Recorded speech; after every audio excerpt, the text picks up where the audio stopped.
Hi everyone, thanks for watching. I'm Louise from the Dusty Jacket. Summer is almost here, and if you're planning a long trip or you just want your middle schooler to have less screen time, And who doesn't want that? here are some classic literature worth looking into. These books are part of a curated list by Teaching Expertise. A link to their complete list will be included in the description section. So before you head out this summer, head to your local library or indie bookstore and check out these 5 classic books for your middle schooler. Let's get started. Our first selection is Lord of the Flies by William Golding, which I rated 5 out of 5 stars and has a recommended reading age of 13 and up. Tragedy strikes when a plane carrying English schoolboys crashes onto an uninhabited island in the Pacific Ocean. Lacking adult supervision, they eagerly welcome the adventure that awaits them. This is our island. It's a good island. Until the grown-ups come to fetch us, we'll have fun. Their elation soon turns to discontent as rules are quickly established to maintain a semblance of order. Soon their tight-knit group breaks into factions and their once carefree lifestyle is threatened while they wait and hope for rescue. We just have to be patient for now. This book will leave you unnerved and emotionally raw as you watch this group's slow descent into moral depravity and eventual savagery. Absent the presence of an actual authoritative figure, these boys suffer no negative consequences and slip into traits which come naturally to them: frivolity, disobedience, and indifference. They are bad dudes. Desperate for structure and stability, they will follow any strong and decisive leader, regardless of how corrupt or destructive this person may be. Golding masterfully lures us deep into a place full of wonder, mystery, and danger, and his attention to detail is as lush as the forest he describes. He slowly builds tension and suspense, which ultimately culminate in a heart-stopping, gut-wrenching, and unforgettable climax. Perhaps the most disturbing and frightening aspect of this book, published in 1954, is not its plausibility, but its lurking inevitability. Book 2 is The Sign of the Beaver by Elizabeth George Spear, which I rated 4 out of 5 stars and has a recommended reading age of 9 to 11. It was the summer of 1769 and 12-year-old Matt Hollowell's father leaves him alone in Maine to protect the family's cabin and cornfield while he returns to Massachusetts to bring back his mother and 2 siblings. After suffering a violent bee attack, Matt is saved by a Penobscot chief and his grandson. Soon after, the chief makes Matt a deal: teach his grandson Ation to read in exchange for food. Eventually, the 2 boys form an unlikely friendship, and as the days pass with his father nowhere in sight, Matt has to choose to either head north with the tribe or stay and wait for his family, who might never return. We make a lot of bad decisions. The Sign of the Beaver is Spear's love letter to the Penobscot, an indigenous people in North America and a federally recognized tribe in Maine. Spear gives her readers insights into tribal culture and customs and exposes their devotion and respect for nature, wildlife, and the boundaries of the surrounding tribes. This book isn't just a story about one boy's resilience, bravery, and sense of duty. It's also a lesson in how we should never take more than we are given, that we should appreciate differences and look for commonalities, and that empathy and kindness can do more for bridging the gap at forging a relationship than sign treaties and firm handshakes. Surely we can learn from this. This is a great story for young readers and a fascinating look into the Indian way of life.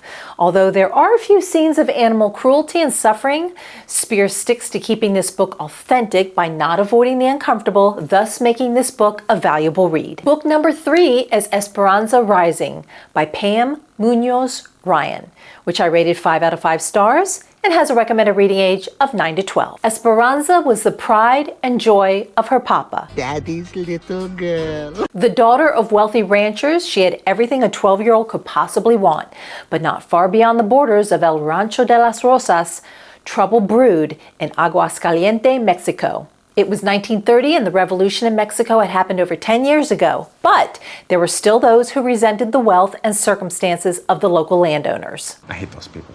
Soon that hate would spill over into Esperanza's idyllic and pampered world and would ultimately rob her of everything that she knows and holds dear. Ryan gives us a heartwarming and often heartbreaking riches-to-rags story of a young, spoiled, and arrogant girl who learns the value of humility, generosity, and kindness.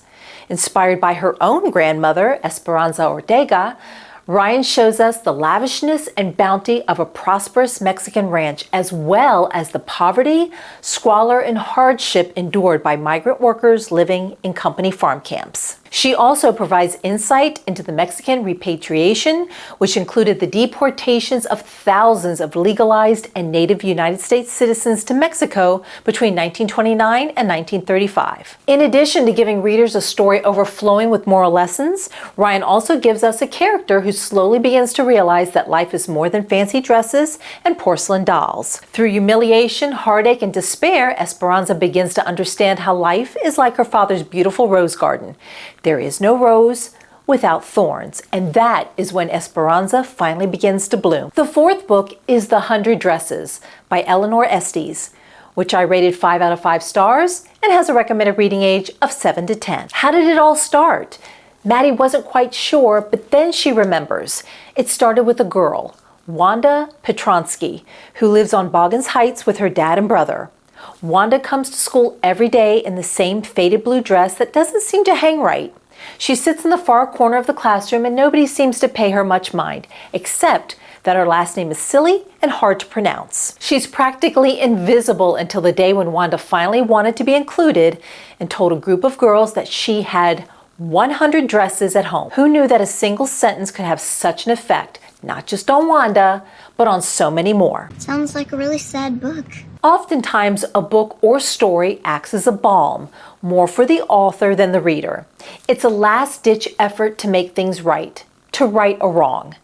In a letter to readers, Estes' daughter, Helena, says that her mother's inspiration came from a classmate who was much like Wanda, an immigrant shunned by her peers and longing to fit in and be liked. Her mother, like Maddie, realized too late that complacency is just as bad as participation and that popularity should never be achieved at the expense of another. The 100 Dresses won a Newbery Honor in 1945 and it has never been out of print since. And there's a very good reason for this. What is it? Although it is a mere 80 pages, Estes makes every sentence reverberate within our soul. And Slobodkin's beautiful illustrations give this heartfelt story of vibrant beauty and grace. This is a story that should be shared and discussed with readers of all ages and reminds us of the power of words and the heart's amazing capacity to find and offer forgiveness. It is one of my all-time favorite books for young readers and truly deserving of the word classic. The last book is Bud, Not Buddy, by Christopher Paul Curtis, which I rated 5 out of 5 stars and has a recommended reading age of 10 to 11. Bud, Not Buddy Caldwell is growing up during the Great Depression in Flint, Michigan. He is 10 years old, currently on his 3rd foster home, and presently being pummeled by his current foster family's son. But Bud is determined that this will be his last night in Flint because just 120 miles away in Grand Rapids is his father, the famous jazz musician Herman E. Calloway. At least he thinks this is his father. But before he reaches his destination, Bud will have to confront a vampire, closet monsters, fear, and hunger. This is sure to be the adventure of a lifetime. Who's ready for new, exciting adventures? Curtis delights and engages readers with a charming boy who is not only an aspiring musician, but also the author of Bud Caldwell's Rules and Things for having a funner life and making a better liar out of yourself. Bud's many rules give readers practical and humorous pointers on how to navigate life's unexpected twists and turns. Although Bud was orphaned at the age of 6, his mother would have been proud of the young man he has become, always saying sir and ma'am, please and thank you, and lying only when absolutely necessary. He is such a good boy. He's brave, determined, resourceful, and fiercely optimistic during a time when hope is a scarcity. Throughout the book, Bud is always reminding people that his name is Bud, not Buddy. His mother named him Bud after a flower bud, a little fist of love waiting to unfold and be seen by the world.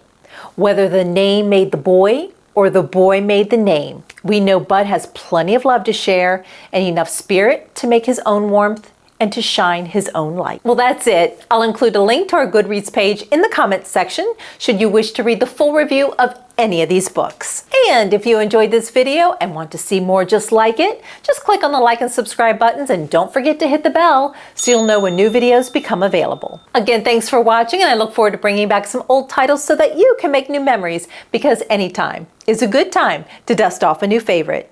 Keep reading!